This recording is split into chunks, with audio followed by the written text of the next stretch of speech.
Hello, Sudeshna. Hi, sir. Hello, how are you? I'm Good to fine. see you, my friend. Thank you. Lovely, lovely. Fantastic. We have so many friends here, Sudeshna, for your talk, and I'm so excited. Welcome, ladies and gentlemen. Welcome, Kerry Matthews, Kranti Singh, Hemant, Steve, Subhash, Karen. There are people from all over the world joining us, and that's so awesome. Sudeshna, everybody is so excited to meet you. And like I said, the Bird Woman of India. Absolutely wonderful. Absolutely wonderful. I'm going to wait for more people to join in. Sure. They're joining in rapidly. Welcome, ladies and gentlemen. Thank you for being here right now. Good evening, Padamnav. Good evening, Bhishmadev. Namaste, Mahesh, Deepak, Pari. Welcome. And you'll be able to. So, friends, you're going to meet this Bird Woman of India. I'm so excited to introduce you to, her to you, and you will get to know all about her achievements and her journey. And she's going to take you through lots of her photos and interesting anecdotes and experiences that you'll enjoy listening from her. And I'm telling you, she's one woman who is so well accomplished in every which way.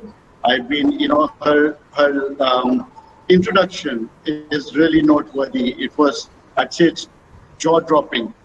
When I've been reading all those things, I had a difficult time to abridge it because I have to read it out to you who she is. So I won't spend too much time now with attendees because they'll continue to join. Welcome, Ashish. How are you doing, my friend? Welcome.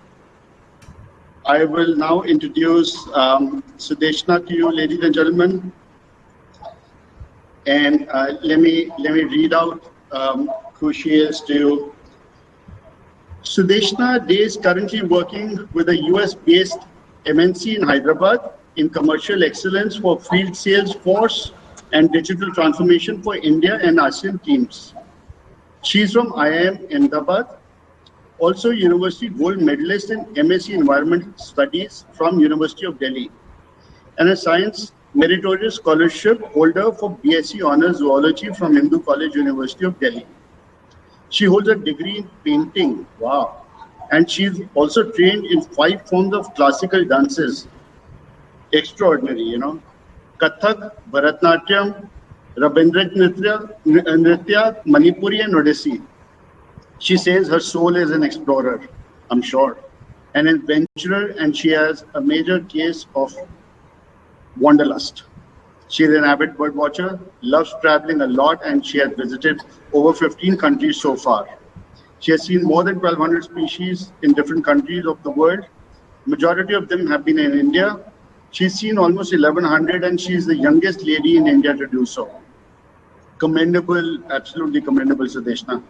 Why does she love bird watching? Why this hobby over others?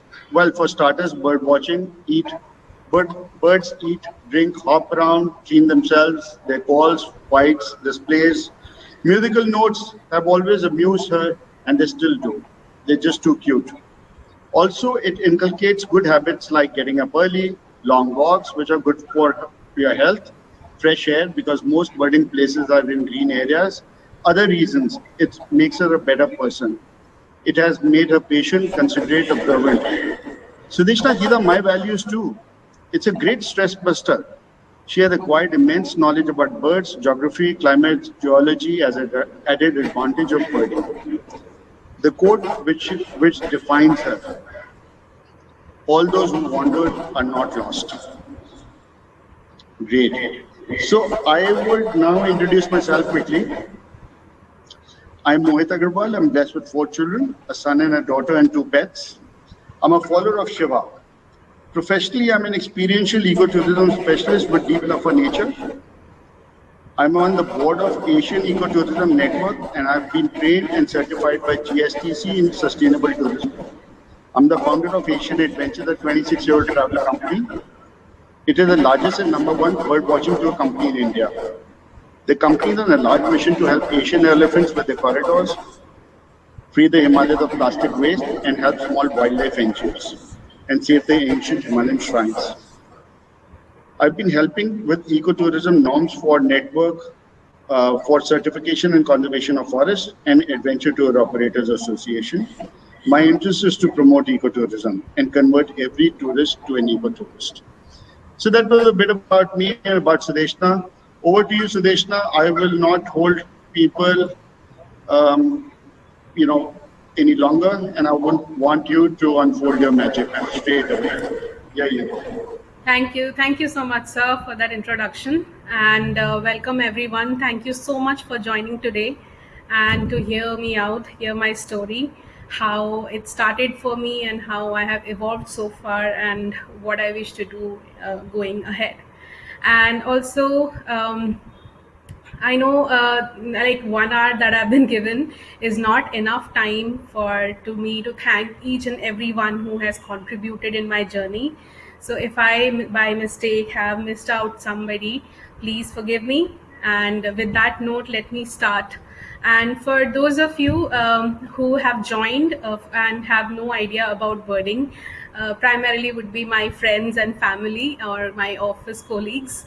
Let me put a little context to this webinar for you. So India is an extremely bird diverse country. Like the number of species that are found in India are about 1341 so far, roughly. And out of those, I have seen about 1100 plus of them, roughly about 82% of the diversity which there is. And in doing that, like sir said, that I'm one of the youngest women in India to do so. So this is my profile for India specific. So as you can see from the map that I have traveled extensively all over the country, barring a few states, and I have birded extensively in north and northeast part of the country, but also other states as well. From a geographical point of view, I have visited all the states in the country except for Tripura, which is again a wish list for me going forward, and hope to maybe have that done by the end of this year. Okay, moving ahead, a little bit about me, although sir has already set the context and given an introduction, but still let me take you through my journey. I was born in Bengal technically, but around that time, my parents are Bengali, so around that time, my father was actually posted in Andhra, which is now Telangana, that particular district, but erstwhile Andhra Pradesh. And this is where I grew up for the first 7 years of my life. And my father had a transferable job, so I had the exposure of staying all over the country, learning new languages, meeting new kind of people, different people, and have that inculcate in my personality as a person that I am. After that, we moved to Delhi, and this is where I primarily spent a major chunk of my life. So about 25 years I have spent in Delhi on and off. So, and those of you who are trying to guess my age, yes, keep at it. I now live in Hyderabad currently. I moved here in 2018, pretty much back to where I was born, or where I used to live when I was a child. So let's see where life takes us next. I have started, my education is what actually contributed primarily to my birding interest and who I am as a person. And since like I said, that my father had a transferable job, so I studied in many different schools and many different institutions and organizations and colleges. And major of those was, of course, my undergrad, which I did from University of Delhi from Hindu College in zoology honors. And my post graduation was from School of Environmental Studies, University of Delhi, again in environmental studies, and I was the university topper, a gold medalist holder for that year. After that, I worked for about a while, and then I realized that to survive in life, one needs money. And I think the faster you understand this, I think the more life becomes more sorted for you. So then I decided to do an MBA, and I studied for a CAT exam, and luckily made it through to the top, and I landed up in Ahmedabad, where I finished my degree, and then started working for DuPont, the global MNC that Sir mentioned, which is now also called Corteva, as part of a lot of mergers and divestment that has happened in the organization. Before that, I used to work for an environmental consultancy, and we used to work on the Commonwealth Games. We were the primary stakeholders of making the sustainability strategy for the Commonwealth Games that was held in Delhi 2010.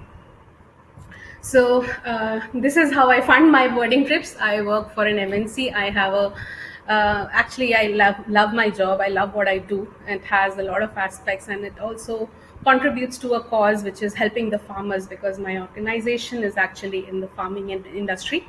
So and I am working on digital transformation projects that's actually helping them to farm better, or to reach to make the organization reach the farmers better. So let's get started to the point. And I know there are a lot of friends and family and extended team that have joined who are not aware of birding. So I will keep the presentation a little generic and not very birding specific, so that everybody can enjoy. So for me, how it all started, it started with this. And Jack and Jill is not the nursery rhyme. It was actually the name of two pet ducks that I had as a child. I had two domesticated ducks. The male was called Jack and the female was called Jill. And in this picture, I'm holding Jill because Jack was too fast for me to catch. And so from childhood only, I think I was very drawn to nature, and particularly birds for some reason.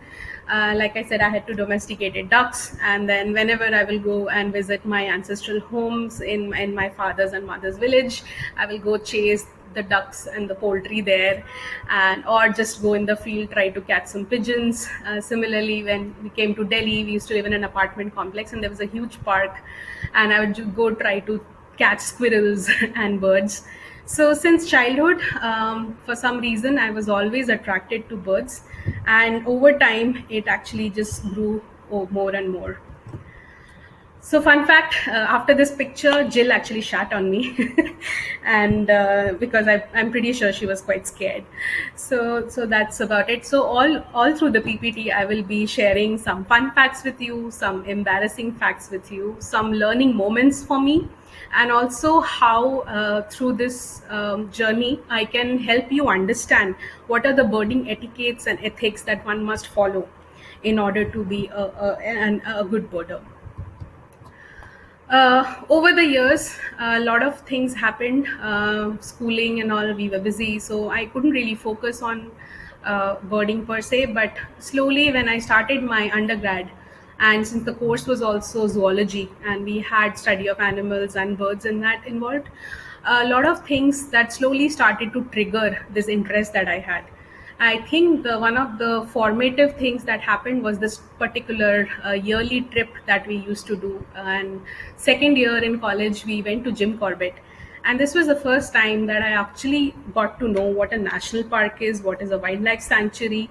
And there were these two, there was one fox family that was roaming around nearby this hut. So that kind of triggered the sense that, okay, there are more things in the nature to observe than what meets the eye. So this was sometime in November. We had a field trip, and we stayed in the core zone on Dikala. And this hut they didn't provide us any sort of warm blankets or anything. It was freezing in the night. So what happened was, I realized that I had homeopathic medicines for my sinus, which I was taking, which actually did nothing for my sinus, but yes, it was 90% alcohol by volume, and it was keeping me warm. And also, I was drinking before the age of 18. The second moment that triggered my interest in birding and conservation as a whole was this participation that we did from our college in the Indian Environment Congress that was held that year in Trivandrum. And interestingly, and there were like professors and PhD students from all over the country who had come and presented. But what was interesting, that in one of the categories, we just as undergrad students, we ended up winning it. And that's when it triggered me that this is something probably that I'm interested in, this is something probably I'm good at, so let me explore that more. And at the same time, we also had a course in ecology in our syllabus, which was actually quite fascinating to me. So ecology, and there was another course called zoo geography, wherein you learn about how the distribution of organisms are throughout the globe, how historically with the continental drift, how the animal species and the bird species have evolved and separated over time and have evolved into different species. So all those knowledge, I think the formative years were primarily when I was doing my undergrad. After that, so when the time came to pick a master's, there was a new course that was started in the university, and I decided to join that. And it was School of Environmental Studies that we joined. And with that, what started was plethora of field visits, understanding nature, understanding animals, understanding the whole conservation part of everything in terms of environmental ecology, environmental history, environmental law, economics, everything pertaining to environment. And among during one of those trips, which we used to very frequently go to Yamuna Biodiversity Park in Delhi, North Delhi. Those of you who know are aware. We ended up rescuing a darter. And that is the first time that I observed that, okay, this bird looks different, it's different from my pigeon and my sparrows, so it has to be. So then I started observing other things, and that's what triggered me observing that yes, there are more species than just sparrows and pigeons in that sense. So yes, why I'm telling you all this is because I know a lot of you who are starting out. I just want you to know that that is the natural path to achieving something in this field as well. And yes, I am sharing my deepest and most embarrassing moments to say too, just so that you know that yes, it is okay to feel that way, and it is okay to learn and then grow. Another trip that happened during the postgrad, and this was technically my first bird watching trip, particularly. And this is where we were taken to Kuno Wildlife Sanctuary and Jambal, and we were basically studying the habitat because it was one of the projects where the Asiatic lions were supposed to be rehabilitated apart from Gir. So the most important piece about this was that me learning that to do nature walks, one has to get up at ungodly hours. I remember I was the only one in my entire class who was so fussy about why do we have to get up at 5 o'clock. I was a very I'm not a morning person at all. So for me to get up at 5 o'clock and to go and watch something which was not so important to me back then, it just made no sense. But then still we went out, and then I started enjoying the process, and now I do it more often than I think. So I think people can change. That's the message. So this trip was very interesting. This is where I saw my first Egyptian vultures, my first knockbill duck, Brahmini duck. We also saw lapwing eggs, which were very fascinating for us. We were also taken to the Chambal Rehabilitation Center for crocs and gharials and turtles. So it was a very, very fascinating field trip at the end of the day. So this was first year of masters. So in second year, we have to do a mandatory dissertation for about 6 months. So and over time, I started to realize that watching birds or just being in the nature. So there were many topics that I could have picked. A lot of my friends picked up more serious topics like water quality, air quality, but I ended up picking up a conservation topic. So it became official. I picked up a dissertation thesis, which was basically a statistical analysis of how the bird diversity decreases as urbanization increases, and I compared the different habitats that are particularly there in Delhi. So it was a Delhi-focused study, primarily focused on helping urban planners to give some sort of a data as to how the more concrete you make something and how the bird species decreases. It was like a complete statistical analysis of it. So in the process, I learned how to do a spatial observation, how to do a temporal observation. So spatial is basically you move a certain distance and you observe birds, and temporal is basically you stand at one place for a certain amount of time and just let the birds pass, and then you observe what kind of birds are there. And back then we were students, we didn't have many resources. I managed to get a binoculars from the department somehow, and even the Salim Ali book, which was my first book, so to say. We would and I would like ask my friends, because as you're all aware that Delhi is very unsafe for women. Particularly, it's unsafe for everybody basically, but it's very unsafe for women.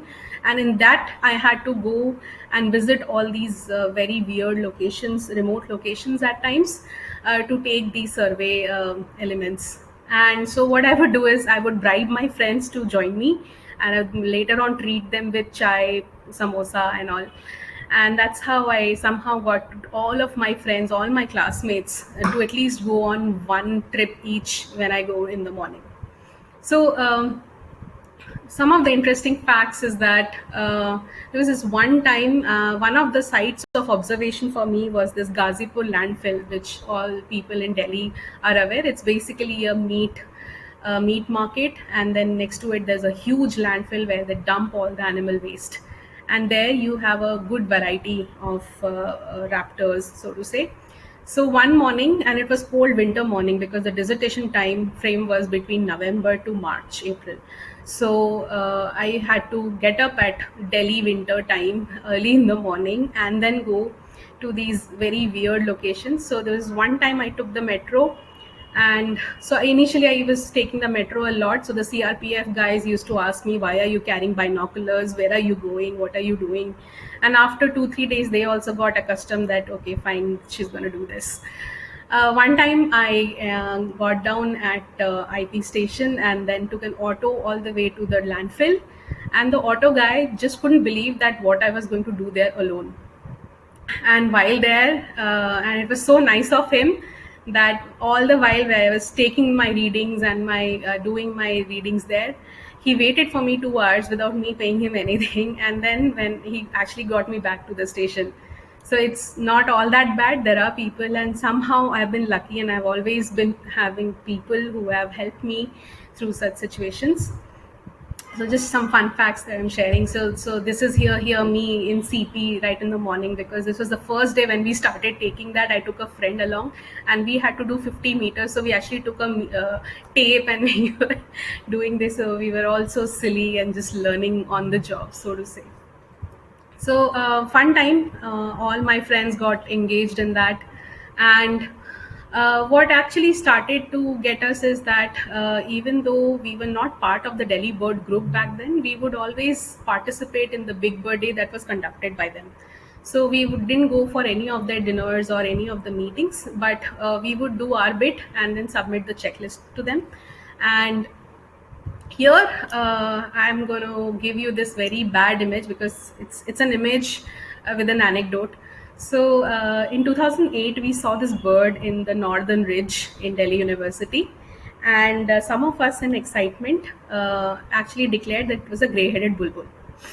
And later on, we got to know that it's a grey-headed canary flycatcher, and by then the newspaper article had come, and it was like a big blunder. So I'm telling you these silly details because the anecdote here is, if you're not sure, do not go for it. Okay, always be thorough in what you are going to tell others. Birding as such, when you're making a genuine mistake, it's fine, but birding as such is basically, as they say, it's a gentleman's game, right? There is no award at the end of the day, so might as well be ethical. So this was one sort of a goof up that we did, where we saw a grey-headed canary flycatcher and ended up saying that it was a grey-headed bulbul. What I learned from that is that the Salim Ali book had brilliant descriptions, but it has horrible illustrations, because you just cannot make out whether your grey-headed bulbuls from your grey-headed canary flycatchers. So, but then it also triggered a thought in me that, okay, grey-headed bulbul cannot be found here, and then the whole distribution of birds is what started triggering me, and that's how I started to learn about the distribution of which bird is to be found where and the seasonality of it as well. Last year of my masters, again we went all the way from Delhi to Paonta Sahib, tracing the Yamuna river, and we were basically doing a geological study of it. And this was also one of the trips where my professor made me in charge to do the bird survey on the way. So that's how I became the official bird watcher for the class as such. This is me, my farewell picture. No, I do not dress up like that every day. In fact, I don't think you will ever see me like that. That's my dissertation thesis. The reason I put this picture is that that's my dissertation thesis, which I finally completed. And it was there were like too many statistical tables, so that's how most of it was annexures. So after I completed my masters, the whole birding thing and the project was over. I could have just let go of it, but then I started realizing that, oh no, I'm actually enjoying this. Probably I should just keep doing it. So it sort of grew on me. And so all my friends also, whoever I would take along with me for my studies, surveys, they also started joining, and we started doing this even after masters was complete, and everybody had their own jobs or their own further studies. But we would still meet every weekend and then make sure we go birding in the morning and then have a brunch somewhere nice. This is Ranjit Lal is one of the famous authors. We went birding with him. Then I started working and I had some money with me, so I bought a camera. So up until now, I'm sure you noticed that I didn't have many pictures because I was a student, I was poor. So then when I started working, I had some money, so I bought my first camera, which was a Canon 20X, and then I started clicking. And like I said, we would just go out as picnic in the morning and watch birds in the process. And there was one time that me with my juniors and my classmates, we went to Lodi Garden in Delhi, and there we saw this crow, and this was the first time we were watching a jungle crow. And my friend went like, ye kawa kitna kala hai. So I was like, kawe kale hi hote hain. So then we saw, and then we noticed there's something off about this bird. So then we took a picture, and then we studied about it, and we realized that okay, the same, we should not take things for granted.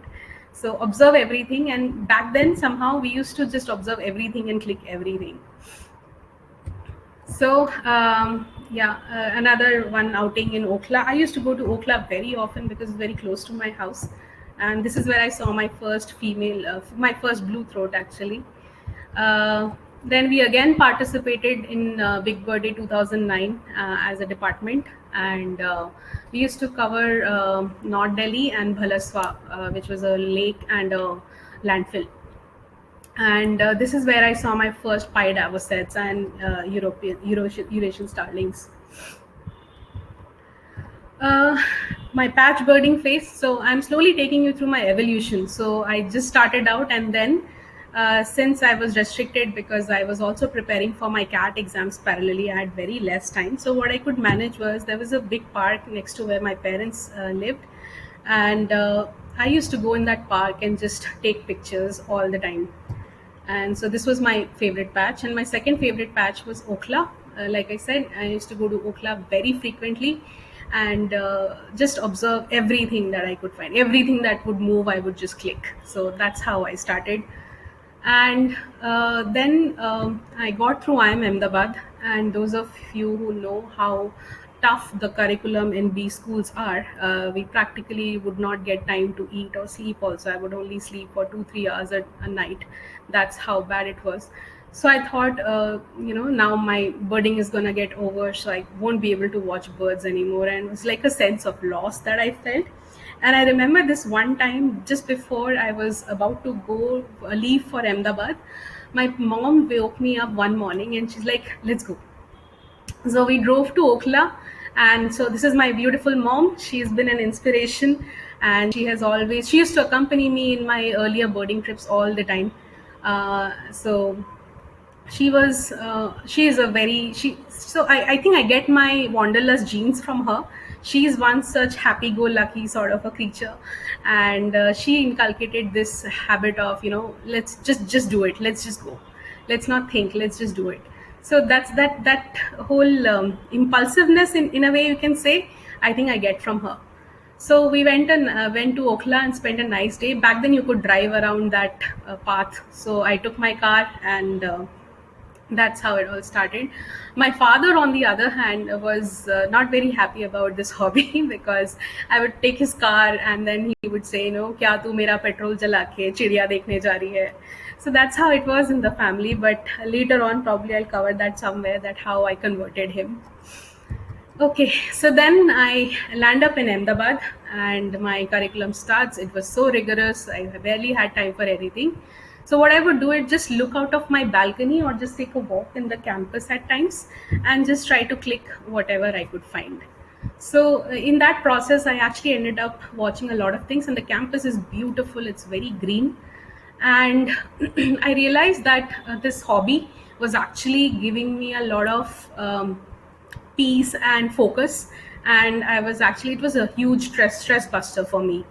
So I started watching more. I joined the nature club, and by second year I was actually heading the nature club, where we hosted multiple nature walks in and around the campus. One of the beautiful things about the campus is it was a place where there was a white-rumped vulture nesting happening.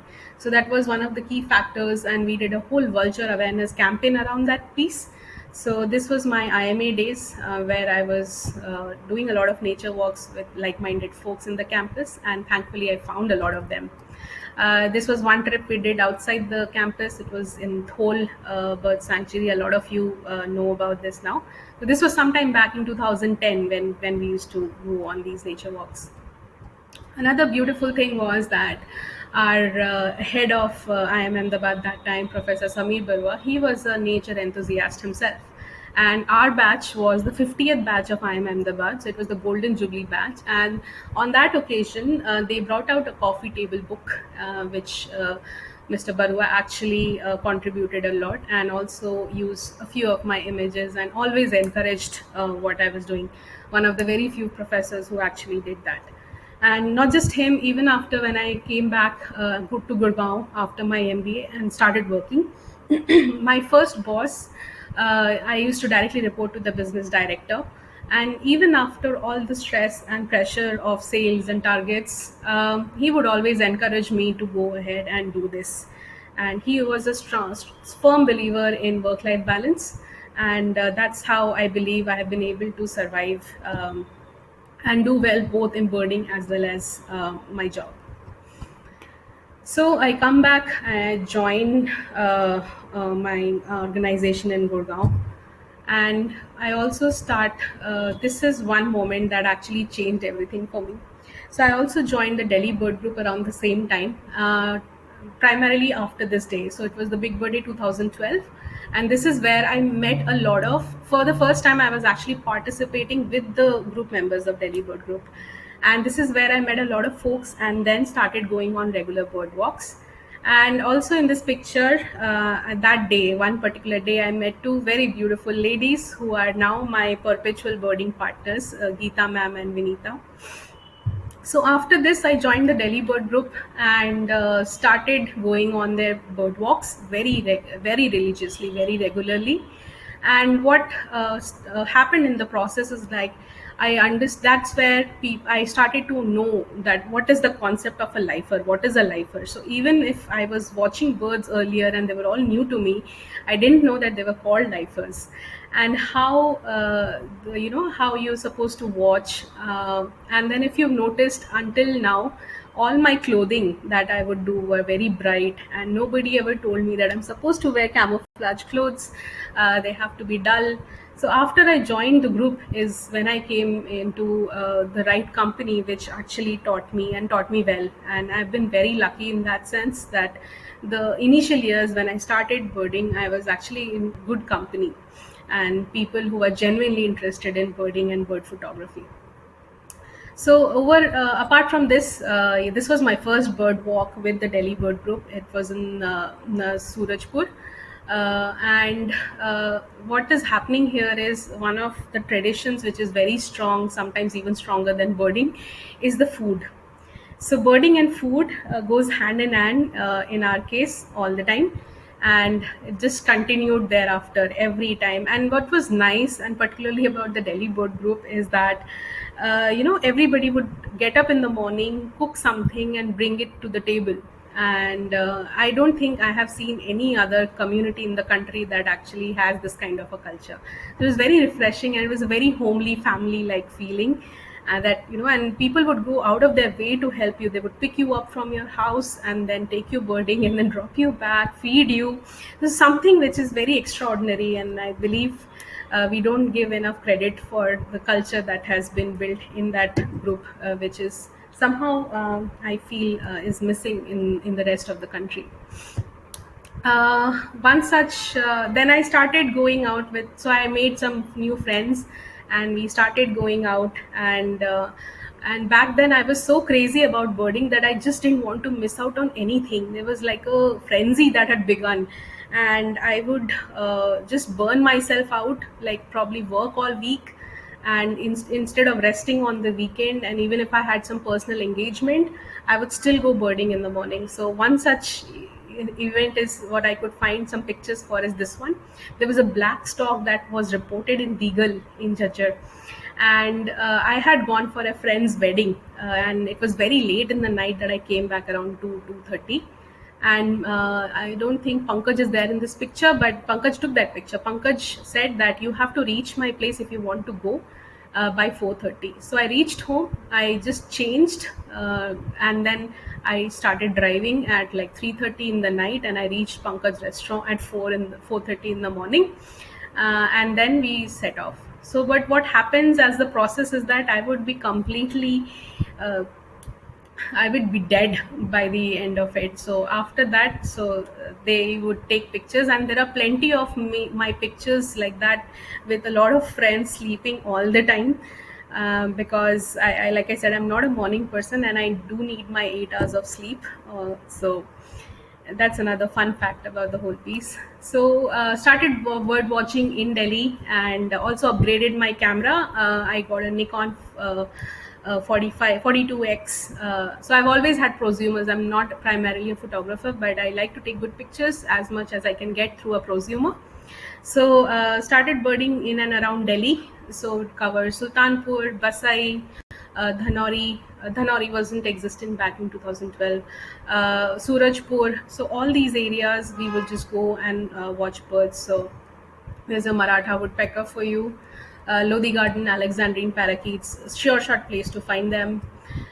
This was one bird that really pestered me, because everybody had apparently seen this in Sultanpur Flats, but every time I would go, it would not be there. But finally, one fine day, I got it. So that's why I put, even though it's just a yellow wattle wing. Mangar Bunny, those of you who know, it's a sacred forest where they have all the endemic tree species of what used to belong to Delhi NCR at one point in time. Has amazing diversity, and it's a very nice place. Najafgarh, Sultanpur Flats, where primarily you'll see coursers, Shikra, of course, all over Delhi. Winter visitor, very important, and Yamuna is famous for it. So our red-crested pochards, water rail, spotted crake, and so all this was in Basai, and it was just a small patch of reeds which was there, and you just have to go and park your car next to it, and these birds would come out one after the other. And because of development now, I hear that that area is gone. Small button quail in Sultanpur Fields again, short-eared owl. Okay, this was one bird, and sorry for the very poor picture, but this was one of the first things that introduced me to the concept of rare birds. So this is a grasshopper warbler that we saw in Basai, and I was the only one who could picture it from the group. And after a lot of interaction with a lot of birders all over the country and in the world, and finally got an ID. So the level of exposure I got while getting this bird ID'd is what actually made me aware of a lot of concepts and how rare birds are to be seen and ID'd. Another rare bird was the long-billed dowitcher that showed up in Sultanpur Flats. Um, Baikal teal would come every now and then. So I was lucky to see it one time at Sultanpur. Sorry about the bad images, but I'm not a photographer. So I'm a birder, and once a birder, always a birder. So what ensued was, even while I would be at work and any free time that I would get from my work, I would go birding. So this one time we had a national meeting in Goa, and we were staying in this very nice hotel, Leela, that had a private beach and all. And every occasion that I will get in the morning or between breaks, I will go and try to capture anything that I could see. So that is how I started. I would literally, wherever I would go, and if there is a tree, I would just go and start watching, and everything that would move, I would just picture it. So that's how I ended up seeing my first stock-billed kingfisher, and also my Indian paradise flycatcher now. These two, you'd always be sitting on the ledge of my office building. Those of you who are in Cyber City in Gurgaon would know this, and frequent visitors. So again, my favorite. Next, what happened was, I went to Manipal. My brother used to study there at that point in time. This was sometime in 2012. And although this was a family trip, I made it into a bird watching trip. And this is where I actually got to see at least 50% of the South Indian endemics and species. And I was lucky that back then Ramit Singhal was my brother's senior in Manipal, and he was there and he took me around, and I learned a lot from him. I mean, his pipit ID skills are just out of the world. And so what happened was, although it was my first birding trip outside Delhi, so to say, so I went around Manipal and photographed all these birds, saw all these birds, went to different beaches, saw my first ruddy turnstone, and that's how my frenzy started. But what actually put a nail is this one. And this is a pale rock sparrow, which was a very rare bird back then. And Ramit and I were the first ones to see it in Manipal, and I think in that same year it was reported third time from Manipal. And what was strange, that out of all places it ended up here while we were bird watching, and this bird actually introduced me to the concept of vagrants, because when Ramit told me what it was, I went looking in the book and I couldn't find it. So then I asked him that it's not in the book, where do I see it? So then I got to know about the concept of vagrants and how they work. So this is another of those moments which actually contributed to my birding moments. And it's a World Sparrow Day today, so I take this opportunity to wish you all a very happy World Sparrow Day. Then I went to Coorg with my mom, and like I said, initially I would go birding with her very frequently, and we stayed at this resort in Club Mahindra, and I just every morning I would just go and click everything that I could find. And by the end of it, like I said, I had actually seen 50% of the South Indian birds that were there to be seen. So it was quite awesome. First year of me going out, and everything I see. Another of my favorite places, this is just outside of Delhi, is where I've seen a lot of my lifers, and I should not take this webinar by not mentioning this. So this is where I first saw my first lesser fronted goose, my first long-eared owl, my first greater fronted goose, the Slavonian grebe, singed sparrows, marble duck. So all these just outside Delhi and next to where you stay. So by 2013, I was pretty sure that this is what I want to do and this is what my calling is. And as a token of my love, I actually got a bird tattoo done, and till date I have never regretted it. And my parents were absolutely against it, but I don't know what was it, I just had to get it done. And I don't think I have felt this sure about anything else in my life, but my love for birds is something that actually does it. So that was pretty much about me, and now probably I'll take you through my experiences, because since 2013 I have been doing multiple trips, and So much so that I had a very hard time compiling this presentation, because there was just too many folders to go through. Like, I would bird every weekend, whether in Delhi or outside Delhi.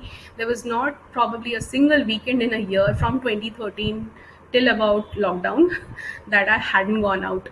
So any free time, I just have to go birding. So that's my thing. So while doing all this, I have done multiple trips to multiple places, and like I've shown you my India map, so I've been almost all over the country. So what I'll do is I'll take you through my top 10 destinations, and mind you, I had to put it in this format, otherwise I don't have favorites as such. But if I have to tell you that this is where you'll have a very good experience, at the same time you'll see a lot of birds. So that's how I have compiled this, and it's not even in sequence, okay, because I don't do favorites. So first of all, Tal Chapar. I put Tal Chapar first because this was the first pure birding trip without family, with just friends who are into birding. So it was like a complete birding trip that I did, and I've been there 5-6 times over the years. So Tal Chapar is one place where what I would recommend. I just absolutely love the landscape and the different species that you see there. This was one magic moment, and this was a very, very interesting part. So we saw this whole action scene happening in front of us. There was a male redneck falcon and a female one. The male went and hunt. I think it was a lark. Hunt and brought it to the female and gifted it to her. And then the female plucked out all the feathers and then would eat and then feed the male as much as she wants. And this is how I got to know that, in raptors, in falcons particularly, that the female is larger than the male. And this whole interesting behavior was something that really triggered a lot of things. So very interesting part. So over the years, then I visited again and again. So you see Egyptian vultures, kestrels, lager falcon, harriers, tawny eagle, steppe eagle fighting for their favorite perches. So that's one. Second place, and this is one of my absolute favorites. I've been to Ladakh in winters, in summers, and both the times, I mean, this place is just out of the world. It's magical. In summers, it's just so beautiful and colorful, and I mean, the sky is so captivating. And then apart from the landscapes that one can do, there's just, okay, this was from my winter trip. And winter, it is another wonderland, so to say. Like, there's just snow everywhere, and since there's, and so this is a fun fact, since there's no humidity in the air, it's a very dry place. So the snowflakes that you get there are absolute crystalline form, like the ones you have for your Christmas decorations. So crystalline. So this was snowfall happening while we were there, and there were snowflakes falling on my jacket. It was so neat. And yes, absolutely beautiful. Just out of the world.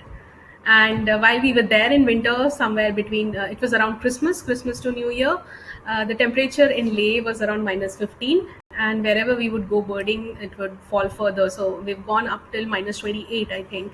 So while we'll be out birding, suddenly the temperature would drop, and this is how we would manage. And we had a fun group, so everything made absolutely wonderful. And so that's little owl in Sokar, chukar partridges all over Ladakh, winter wren, Eurasian magpie, green start, red start, great rose finch, horned lark, hill pigeons, white-throated dipper, and this fellow was actually taking a bath in -20 degrees in a frozen river. I mean, I was just shivering looking at it, but this dude was absolutely happy doing it. Okay, third on my list, and again, it's not in a sequence. There's a tour that you do of Thattekad and Munnar combined, and Eravikulam National Park is one of my absolute favorite destinations. Even though I have no birds left there to see, I make it a point to visit every 2 years because I just absolutely love that place. The whole scenery, which looks like a Scottish Highland, interspersed with tea gardens, and this whole very ancient, wise-looking mountain rock on the other side. I mean, there's something very magical about that place. I just love walking around the place. Also home to Nilgiri Thar, endangered species, and then you have your Nilgiri flycatcher, Palani laughing thrush, which was back when I clicked it first was called Kerala laughing thrush. Cholakali, painted bush quail, Thattekar, you would do white-bellied woodpecker, slaty-legged crake, uh, sorry, mixed up, frogmouth, mottled owl, yellow-bellied. Okay, next on my list is Zuluk in Sikkim. Um, Absolutely out of the world place again, and I have not been to North Sikkim yet, and I'm gonna do that next month. But this was one place which I visited, and so while making this presentation, since I had a lot of folders to go through, I just closed my eyes and I just let anything that triggered my memory, and I decided to put that here. And Zuluk came up first when I did that, and this hairpin bin, the whole landscape. Uh, the birding pathway. This is the border, Kupup, and of course the star of Sikkim. So spotted laughing thrush. We saw a lot of. So this is another place where you see a lot of birds. At the same time, the scenery is also absolutely breathtaking. Okay, and happy sparrow day again, Eurasian tree sparrow. uh, uh, Shrike babbler, yeah. Okay, next on my list is Eagle Nest and Sela Pass in Arunachal, and I this is one of the places where you see a lot of good endemic and northeast species which you get there. It was snowed out in Sela Pass. I believe it's always snowed out in Sela Pass, but it was snowing that day when we went there. It was quite fun. Sangti Valley, it's a part of the trip. So you do Lama Bumpu, Sangti Valley, Mandala, Sela Pass, so there. And this is the star of the place, Bugun Leo Chikla. Grandala, of course, at Sela Pass. Pine thrush, blackbird, Hudson's hawk cuckoo, mountain imperial pigeon, black-tailed crake, Ludlow's full beta, it's a russet bush wobbler, black-throated Prinia. Yeah. Okay. Next on my list is Goa, and it's strange that we birders go to Goa and never go to the beach. I have been to Goa so many times, and all the times when I went birding, except for the ones where I would go for pelagic trips, we have never been on the beach, and it's so weird because my friends, other friends, non-birder friends would ask me, "What are you going to Goa for?" And I was like, I didn't go to the beach. Like, what are you, crazy? So that's about it, but absolutely wonderful place to complete all your South India species. We did a couple of pelagics from Goa and saw the tropic bird in one of those. Flame-throated bulbul, blue-eared kingfisher, just a turn, osprey, whistling thrush, brown-breasted flycatcher. Okay, next on my list, and I know it's very far and a lot of people don't go there, but if you want to finish all your Vader species, this is the place to be. And I wish more and more people would visit and explore the area more, because a lot of things are underreported from here, and I feel that this area has a lot of potential. And the place in Jamnagar, which is my most favorite, is the Naranga Marine National Park. And this one time when we were there, I was sitting on a rock, like one of these green moss covered rocks, and it was just absolutely dry, and suddenly I feel wet. Then it was high tide and the water was rising, and you didn't even get to know, and then we had to literally run just in time. But absolutely wonderful. You get all, like I said, all your Vader species. If you want to cover, this is the place you have to go. This was a murmuration of rosy starlings we saw over Lakota Lake in Jamnagar. Absolutely brilliant sight to watch, and I have videos which I couldn't put in this PPT, but absolutely wonderful sight to see. You get all your grebes, all your sandalings. This is great knots, Pelas's gull, crab lovers, oyster catchers, so all your, like I said, absolute heaven for waders. Next in my list, and I just couldn't understand how to do this because Uttarakhand is one of my like if I could, I would just go live there, and I couldn't pick a favorite even within the different places in Uttarakhand. So then I decided to put everything in one. So you take your pick whether you where you want to go, assured that you will get enough number of birds and to make your trip very successful. This is me along the river Kosi. This is me after the Chandrashila trek which we did from Tungnath. This is Pangot one beautiful evening. Uh, this is a proof that your Chopra trip was successful, that you saw a monal, black crested trait, thrush. Yeah, okay.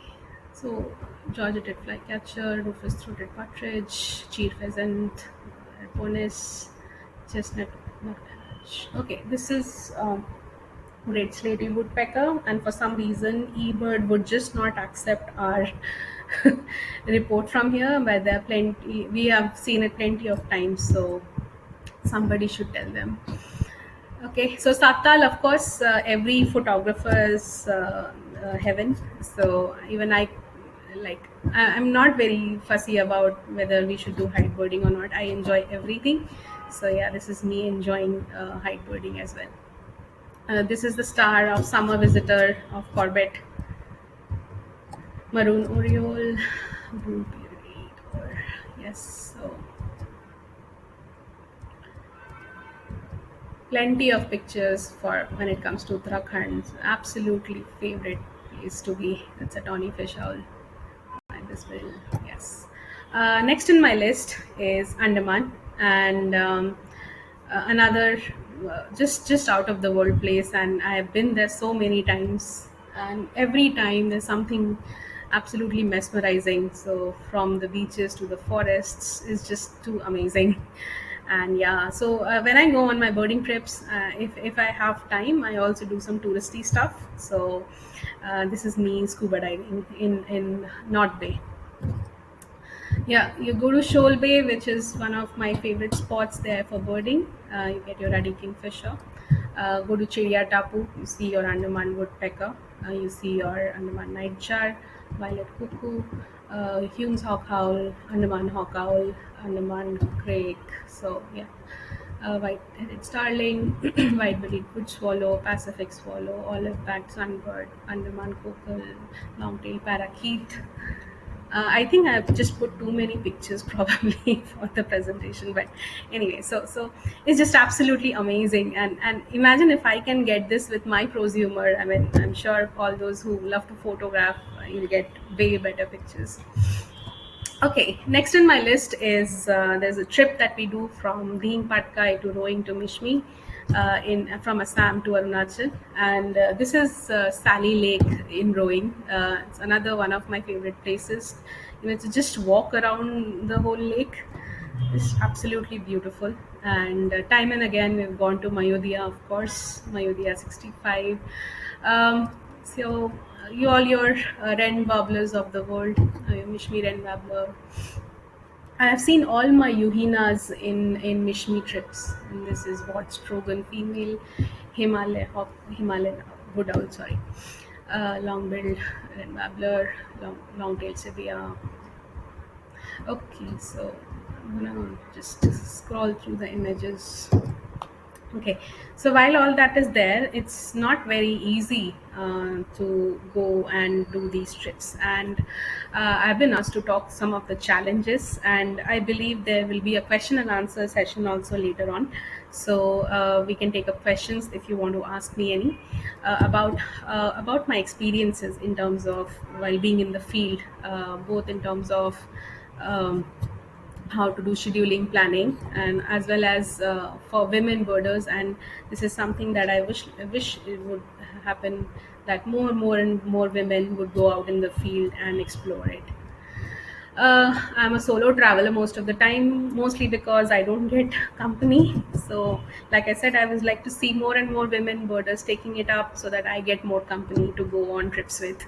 um, company. Then those of you who know about the Mangarbani incident, it is actually quite unsafe to go on some of the areas that we go. And there was this one time that we were in Mangarbani, and the local goon Baba, who was the reason for this incident as well, threatened us to get out or he will do something. So those kind of things happen, and I wish things would improve and it becomes more and more safe and nice to go out even alone, for a woman for that matter. That's the utopian situation. That's what my wish list, final ultimate wish list is. Cars getting stuck, cars breaking down happens more than you think. And this was a couple of times that has happened with us, where the car would get stuck either in the mud or in the sand. This time it was in DNP. We were watching this beauty merlin hunting a lark and eating it. And this was in Najafgarh. Again, we were watching a black francolin when that happened. So yeah, cars getting stuck, you getting stuck, or even landslides and all that happens. And a lot of times that we got stuck for hours because of landslides. And typically, if you can avoid going to hills in the rainy season, probably you should do that. Bird till I bleed. So I put this bird because this was little crake that showed up in Jamnagar a few years ago, and we went there to see it. And if you see these thorns, there were even bigger ones around the lake surface. And I stepped on one of them because I was wearing a floater for some reason and not my shoes. And it went through the vein of my feet, and I kept bleeding at least for an hour after that. My entire sock turned red. It was kind of crazy, and just gives you an idea the kind of things we have to do when we are in the field. The other part, bleeding, is in northeast, even in south, in rainforest, leeches everywhere. And not just leeches, different kind of insects and all. So I have leech bites, insect bites all over my feet. And I'm very fond of wearing dresses and skirts, which I can't do anymore because my legs just look so ugly with all the marks. So that's another disadvantage of birding. And then there are times when life throws you challenges and you make the most of it. So this happened in one of our trips to Mizoram, where we were going to Mullen National Park to see the Chin Hill wren babbler. And there was a car that was supposed to come from the other side of the park to pick us up, and that got stuck because it rained heavily just a night before. And it was that last year when the monsoons were delayed, and then the retrieving monsoons were very much aggressive. So it was like the whole track was completely slushy. That car couldn't come. The next car that we blocked from here to there also couldn't go because the slush was too much. So then we actually hired a tractor, and we all sat in the trawler and then we went birding, and we saw the Chin Hill wren babbler. So this is one of those things about, how resilient we birders are, how persistent we are, and if we want to see something, how we want to make it happen. And what was even more interesting, that it was like a group of 6 women who actually went ahead and did that. So kudos to all of us. Okay, next I will take you through my top 10 sightings. Again, no favorites, and I have not even put my favorites. I've just randomly picked up because every sighting is very important for me.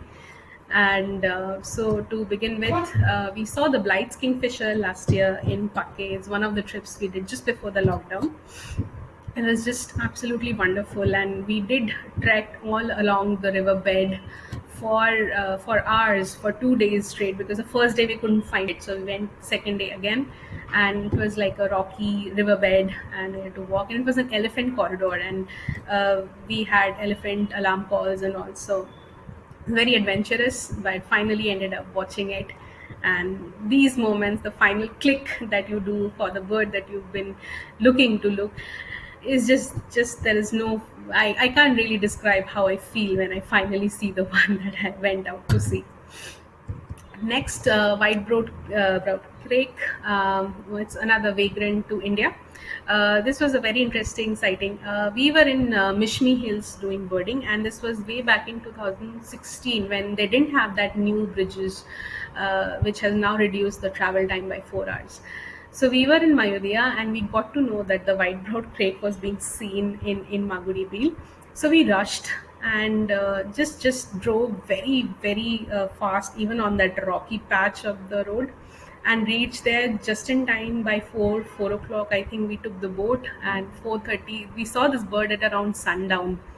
So very lucky, and apparently I believe it was not seen from next day onwards. So just there at the moment, very lucky.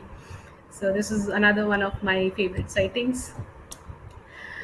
Okay, so I've been to Nicobar, and it's a very adventurous journey, because you're totally dependent on the ship schedule from Port Blair. And so while coming back, the ship what was supposed to be on one of the days got cancelled. So if I had waited that whole week, I would have missed the flight that I had booked, and also taking leave from work for longer than what anyway, it was a 10-day long trip. And on top of that, so this is how I manage. So I have to spend sometimes a lot more money just to be back to work or be back on time. So then I paid heavily for that Dornier ticket, which is a one-way helicopter or Dornier, depending on what day it is. And I flew back to Port Blair all by myself. And but the best part about visiting Nicobar was this guy, and it was interesting because we went in March, and he was actually building a mound for the female, and we also saw the female come and inspect. So I have videos of all that, and it's absolutely wonderful how it's just like so resilient, right? How they have survived over time, and with the tsunami and everything, just amazing. Forest Outlet. This is a sighting that we had in Tansa. I think we went there, and somebody had given us a wrong location. I don't know why people do that for what joy. And we were looking at one side of the place all through the morning, and we just couldn't find it. So then I called up one of my friends who had seen it a week before, and I asked him for the location. And instead of a location, he sent me a Google Map screenshot with the red dot. So then what we did, like I superimposed my Google Map with that picture, figured out which hill it was. Then we drove to that hill, and somewhere around sundown, just before that, 4:35 in the evening, we finally saw a family of 4 on that hill. And it's just like absolutely brilliant. And imagine you can't even see one at times, and we saw a family of 4. It's just so amazing. Okay, start. So I moved to Hyderabad, and imagine a rare vagrant shows up, and which otherwise in a very non-happening place. So this is one bird that showed up in Vikarabad, which is very close to Hyderabad, and actually a friend of mine saw it first. So we both are the first ones to see it on the eastern side of the country, and we're doing a paper on it, and we'll be publishing it soon. So it's the first winter male of a blue and white flycatcher. Bean goose, one of the first vagrants I went twitching in Alwar with a couple of my friends, and also later on saw it in the Teesta Barrage. So another one of my favorites and memorable ones. Tundra Swan recently did a trip to Kashmir. I actually spent a month in Kashmir this time working from home, and these guys were there, and I was lucky because some days they would show up, some days they would not. And this one has a very interesting story to it too. This was sometime around my trip after the group left. Me and my sister were still continuing with our Kashmir trip, and the person who was supposed to show this to me calls me up that day and tells me that there were some encounters that happened, and that area has been closed. So then I thought that, I'm just leaving in the next 3 days, so definitely that place is not going to open. So I gave up all hopes of seeing this one. But just a day before my flight, this guy calls me and tells me, "Ma'am, we can go." So then we went all the way and saw this bird. I was actually sightseeing in Srinagar. So I was wearing my nice jacket, fancy boots and everything. And these guys made me trek in mud and slush. And my shoes are gone. I had to throw them away, but all for birds. So I finally got to see this dream bird, so to say, which is a vagrant to India. and of course Cutie Pie, Green Avidavid. Mount Abu is where you see them. And I have been planning for years. Geeta ma'am and I, my boarding partner, we've been planning for years to go see this. And every year something or the other would happen. And 6 days, 6 years in a row, we couldn't do it. But then finally, 2019, we went and saw this in Mount Abu. And that too, we somehow ended up there on the 15th August weekend, and it was monsoon time and it was pouring. So even this sighting, we were like holding our umbrellas and it was pouring like crazy. All our clothes were wet. Every possible pair of clothes that I had taken had gone wet because we had to go 2-3 times to the spot, and we didn't have any more dry clothes, but yet we went and saw this one. Spotted sand grouse. I'm still looking for the black-bellied one. I've been to DNP, Bikaner multiple times. Couldn't see that one, but yeah, finally this one showed up in GRK, and we were able to photograph it and see it. So from birds, apart from that, there are also a lot of experiences and very different ones associated with birding.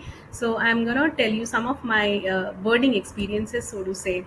So pelagic trips, as you're all aware, we typically take a fishing boat and we go somewhere inside the sea, about 30, 40, sometimes even more kilometers, and try to see. So it's not really a very nice feeling, because initially you're okay, and then after, if the sea is very rocky, you start puking. And I think in one of the trips, this was just one of the trips which was a bad name on my otherwise clean record.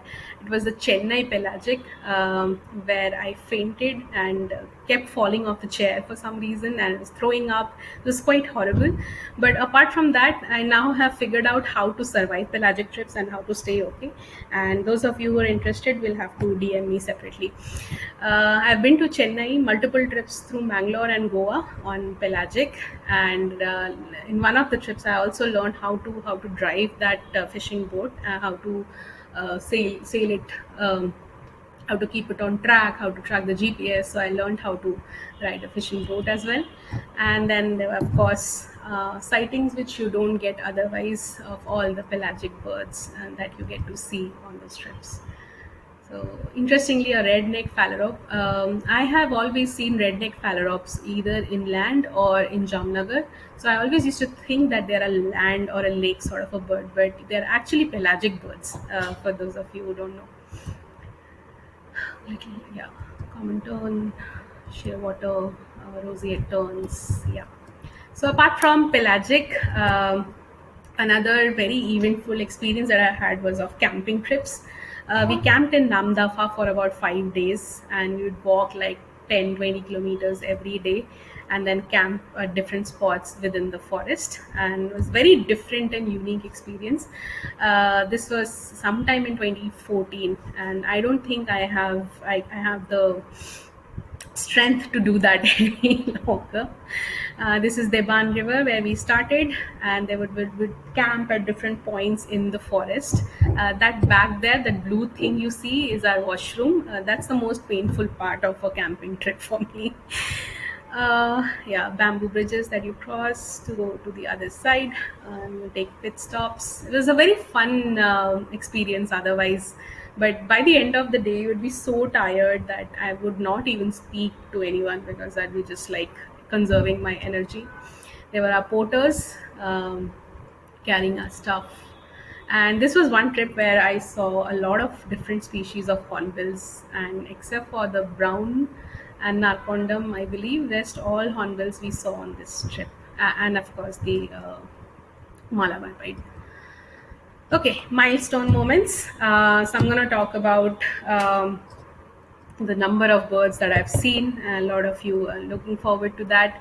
So this whole thing about numbers and all started when I started using eBird sometime in 2015. And how did I come to know about eBird is because before 2015, after every trip, I used to maintain a notebook, and I would put all my notes, locations, species seen, which lifer, which spot, and everything very meticulously in that notebook. And then one time I lost it. I lost that notebook. And then I was so scared that, apart from that, I have absolutely no record or recollection as to what I have seen where. And then I decided that probably it's time to use something online and start documenting things. Is that how I came to start using eBird? And then slowly, that's where I started putting in everything. And finally, lucky for me, I found my old notebook, and then I put all my historical checklist and all everything also on eBird.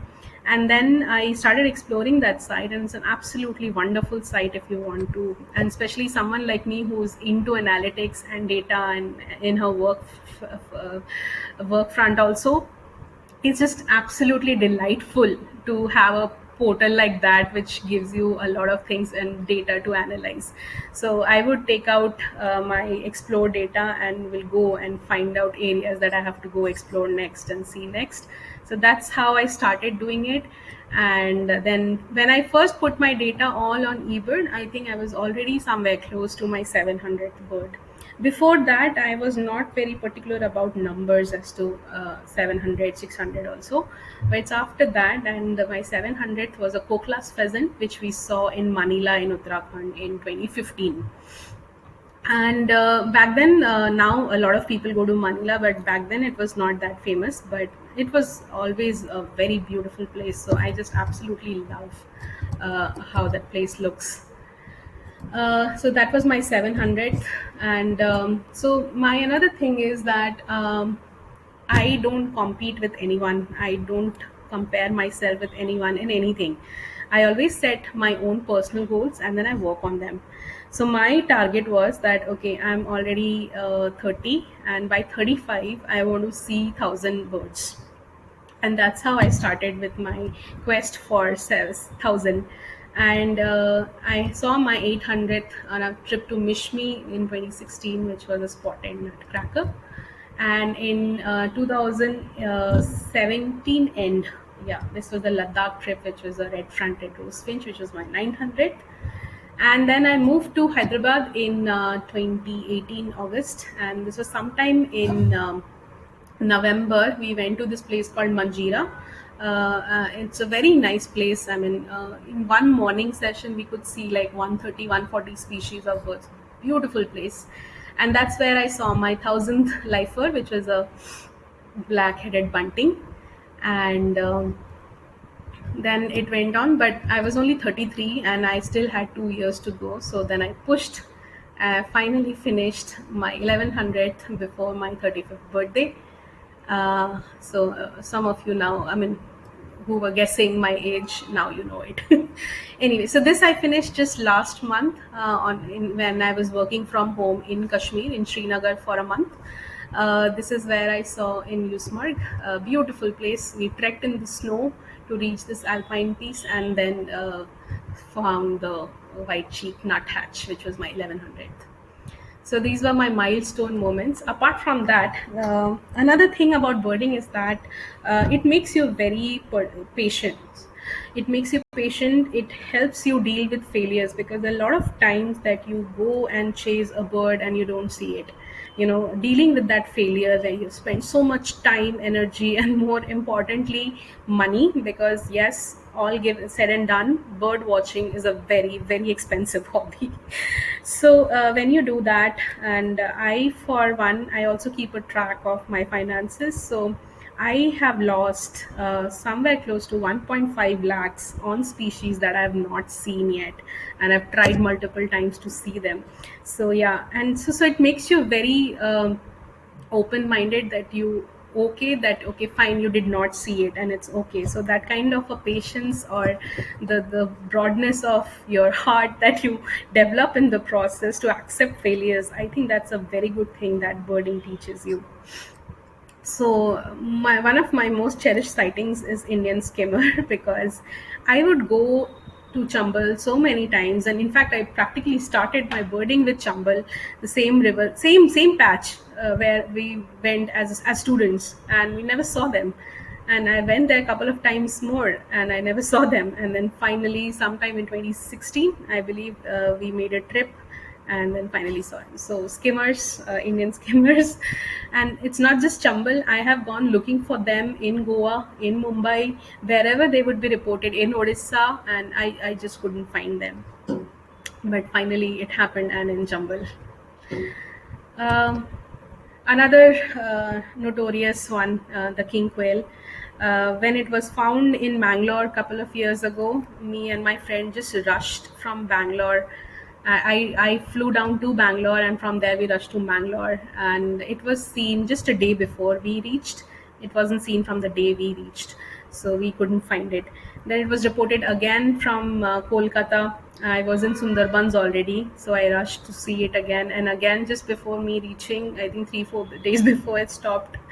So finally, after so many years of chasing this one, I finally saw it in Kolkata last week. So that's king quail for me. And Mandarin duck. It's a dream bird. I really I don't have words to describe the beauty it holds. And for me, the female is so much equally beautiful, because if you are into sketching and I'm a lot into pencil sketching, I think this is my perfect subject. So Mandarin duck is something again I saw last weekend, and is one of my favorite sightings. Okay, I'm also a geography buff. So while on these trips, I do birding and all. I also keep a track of different geographical landmarks or milestones that I pass. So I'm somehow very fascinated by border areas for some reason. So if I'm close to Nepal, I would rather just go and step and come back.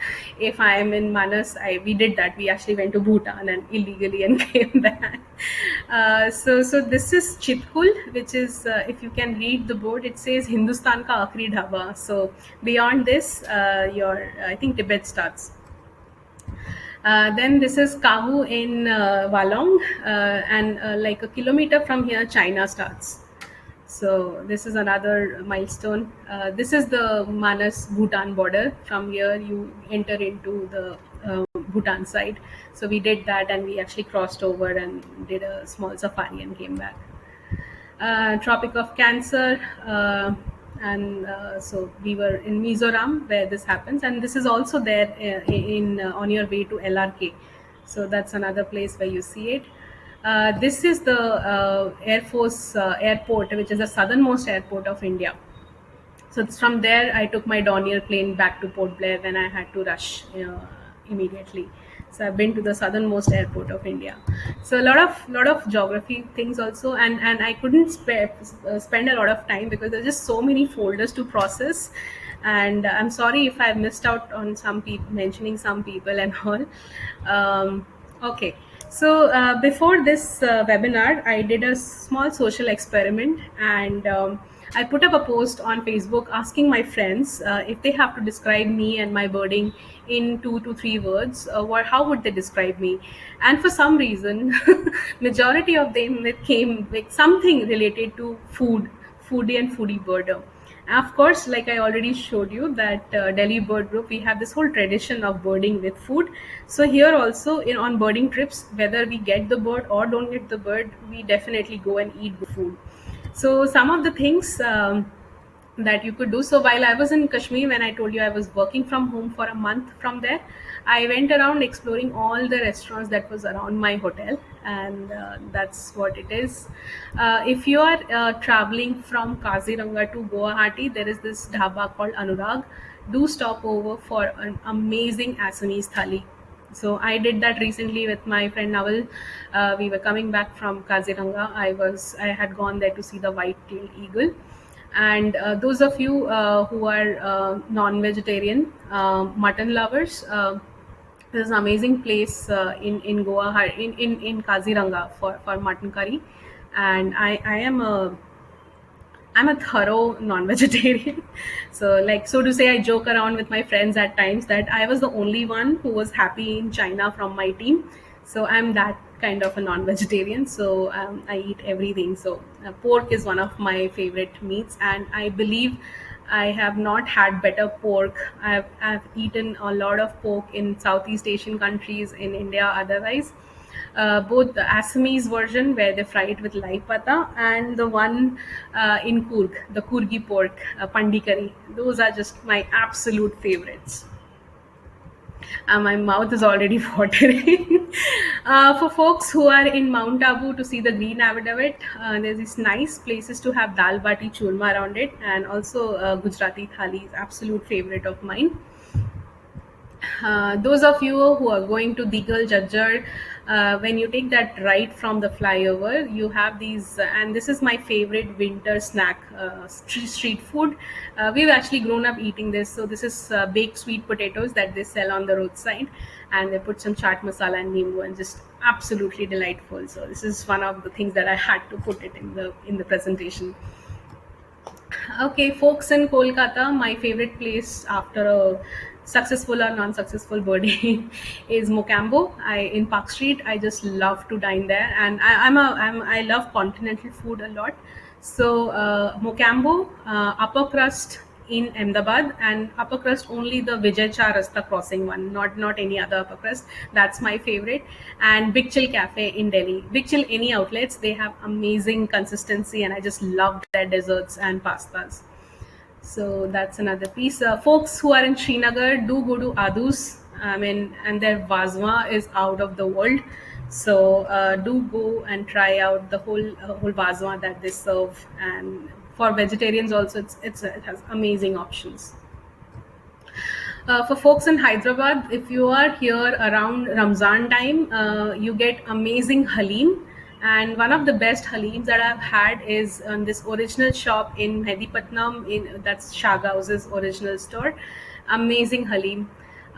Folks who are in Mangalore, my favorite, and you all know because I take all my Mangalorean friends there. Mangala is my favorite restaurant for they have amazing Coorgi pork also. They make very nice, and they have amazing burgers and continental food. Folks who are in Dharamshala, McLeodganj, Jimmy's Kitchen, hands down, I mean, amazing food. And every time I go to McLeodganj, Tibetan Kitchen and Jimmy's Kitchen, these are the two places that I definitely go. MTR, okay, so there's a story to it. Me and my friend Munish, we've been trying to see an European beater forever. We've been trying since 2015, and since he moved to Bangalore, every year I would go to Bangalore and we would drive around Kanakpura Road because people told us it's seen on Kanakpura Road. So we would just drive up and down Kanakpura Road and look for a European beater. And we did this for 5 years straight until this year when we finally saw it in November. And one of the places where we eat religiously is the MTR Dhaba, which falls on the route. Okay, so if you are traveling on that route, amazing dosas, ghee roast, so have to try. Apart from the outside places, yours truly also cooks. And during lockdown, when I had no birding to do, this is all I did. I made different things, and those who are on my Facebook list, they are already aware. I just spent my time cooking and eating. So that's all I did. Okay, so I am now at a phase where group tours or a whole birding tour is not making sense for me. And so when I have to do birding, I just go to my nearest patch and I do birding. But when I have to see new birds, I think group tours have stopped making sense to me now. So what I've started doing is weekend twitches. So I have, because I have a business degree and that's how I see through things when I have to spend money, is what is the ROI per bird for me. So currently, for the kind of rare birds that are left for me to see, my ROI per bird is coming out to be about 10,000 rupees. So if I have to manage my budget accordingly, and if I can somehow manage a weekend trip where I see, and I just have to make a lot of effort in traveling, like taking flights and traveling. And so I've been doing that. So Saturday I'll be in one place, and Saturday night I'll reach another place. Sunday I'll twitch the next bird and then come back. So that is how I have reached that my weekend twitching status. So these are some of the things that I twitched, and this is recent. Okay, this just started sometime in January this year. I was in Ahmedabad. I went to Ahmedabad from Hyderabad, and I twitched the Namakua dove, and then I took a flight from Ahmedabad to Jammu, which is one of the reasonable flights. because they just have a technical stopover at Delhi, so I didn't have to change and all. I saw the Rook in Jammu, and then I moved on to Srinagar for my work from home.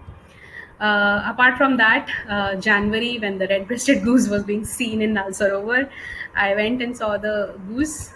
And the next weekend, I was in Thatekar, where I twitched the slaty-legged crake. There's another interesting piece. One weekend, one Saturday, I left to Mangalore where the pied meteor was being reported, and it was one of those sightings. It was so easy, which is so rare for me, because I have to go and search and trek and do so much to find a bird. And this was like, my friends drove me to a place 30 minutes from the airport. We went. There was a land like a construction land, and this bird was there. So within 30 minutes, I was done. And it was so hot already that we couldn't do much. So then we came back, and I booked a ticket to Kolkata, because there the brown chick rail was being seen. So that night I reached Kolkata. Next morning I twitched the rail, and then I came back to Hyderabad home. Similarly, I actually did just a twitching trip in that long weekend of 26 January. So I landed in Guwahati, saw the swamp Prinia, pushed on to Shillong, saw the tawny-breasted wren babbler. Then we drove all the way to Karimganj, saw the black-headed bulbul and the Van Hasselt sunbird, and then drove all the way back to Kaziranga to see the white-tailed eagle. And then I took a flight from Kaziranga to Hyderabad and then came home. So this is what my stage has become now, because that's how I am getting to see new birds now. Otherwise, for most of the places that I used to visit very regularly, very rarely I see something new. My wish list, and I have spent a couple of trips to see some of them too. Jordan's Corsair, of course, since I moved to Hyderabad, I've been trying to find out ways to go see that. Spoonbill Sandpiper, Narcondam Hornbill, two of the more expected ones where I can make an effort and see them. Himalayan quail, pink-headed duck, every birder's dream, but I'm not sure if they're there or not. Masked finfoot, I feel should also be there somewhere in India, not explored. If it's there in Bangladesh, I don't know. Seems legit that it could be here. White-bellied heron, I keep missing. I even missed it in Bhutan and even in Namdapha. So have to make special trips, and I hope and pray the Siberian cranes, I don't know if they can come back again. Okay, so I'm at the end of my presentation. Before we take some question and answers, I want to thank each and every one of my friends who have been on this journey with me, and those of you who are on the call listening so patiently. And it's just amazing, because when Salil and Mohit sir asked me that, you have to take this session, and I was like, oh, so you want me to talk about myself for about an hour and a half? Like, how amazing is that? So yeah, thank you all my friends, and I should not be not taking these questions.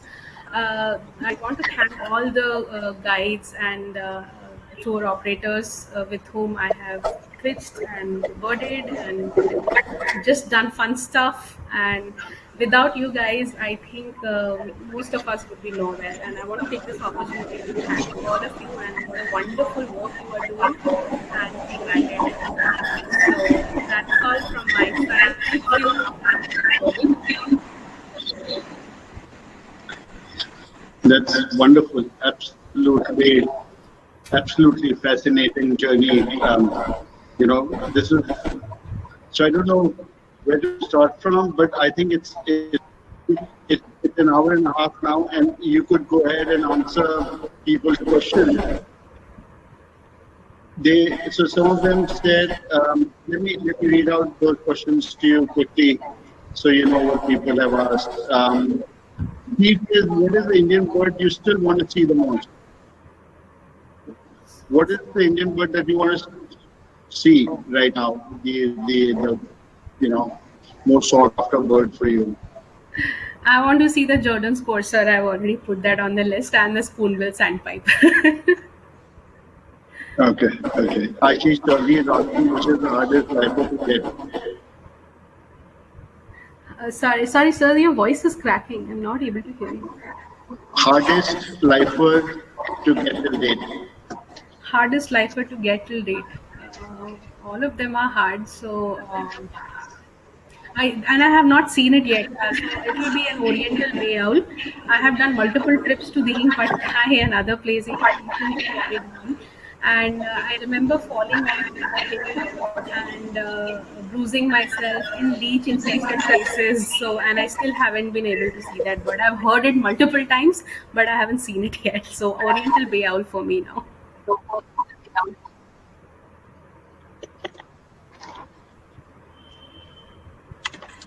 Excellent, excellent. So I think my voice is. Can you hear me, Krishna? I can hear, but Am I it's a audible? bit patchy. Yeah, it's a bit patchy, sir. No.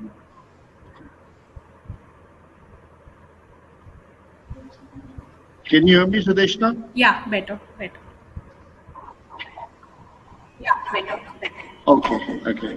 So I think these are the few questions that people had to ask. But I'll tell you, this was such a brilliant show that you put up. It was absolutely fantastic. A lot of hard work must have gone in, I'm sure, to produce so many slides and to engage so many people with such brilliant information. And this is a journey that people can relate to because at some point of time, you know, people have been through similar situations and similar experiences. And, you know, for you to bring out all those emotions is so beautiful.